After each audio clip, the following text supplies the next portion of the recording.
a sutra se igra finalna utakmica za studentskog prvaka Crne Gore u rukometu. Kao i prošle godine, rivali su Ekonomski i Fakultet za sport i fizičko vaspitanje iz Nikšića.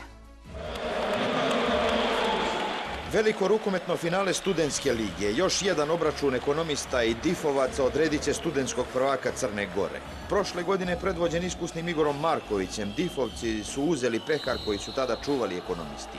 Sada je vrijeme za revanš. Spremni su u redovima prvoplasiranog tima iz regularnog dijela sezone. Dužnici su od prošle godine, gdje se i ove godine očekuje kao i prošle jedan izuzetno težak meč, sa dosta, da kažem, puno faulova, lijepih poteza, golova i nadam se ove godine da ćemo dug vratiti prošle godine. Šta je recept za pobjedu da vratite titulu od pretprošle godine? Pa recept za pobjedu je vjerojatno neka strpljivija igra gdje njihovo, da kažem, iskustvo neće doći do izražaja toliko kao prošle godine gdje smo baš to izgubili, iskustvo pojedinaca njihovih. Ništa osim odbrane trona ne prihvataju ni iz redova aktuelnog prvaka, iako su u regularnom dijelu poraženi od ljutog rivala.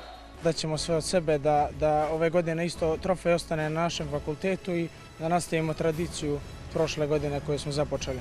Finalna utakmica studentskog rukometnog prvenstva Crne Gore igra se u Podgorici u sali gimnazije Slobodan Škerović i počinje u 12 časova.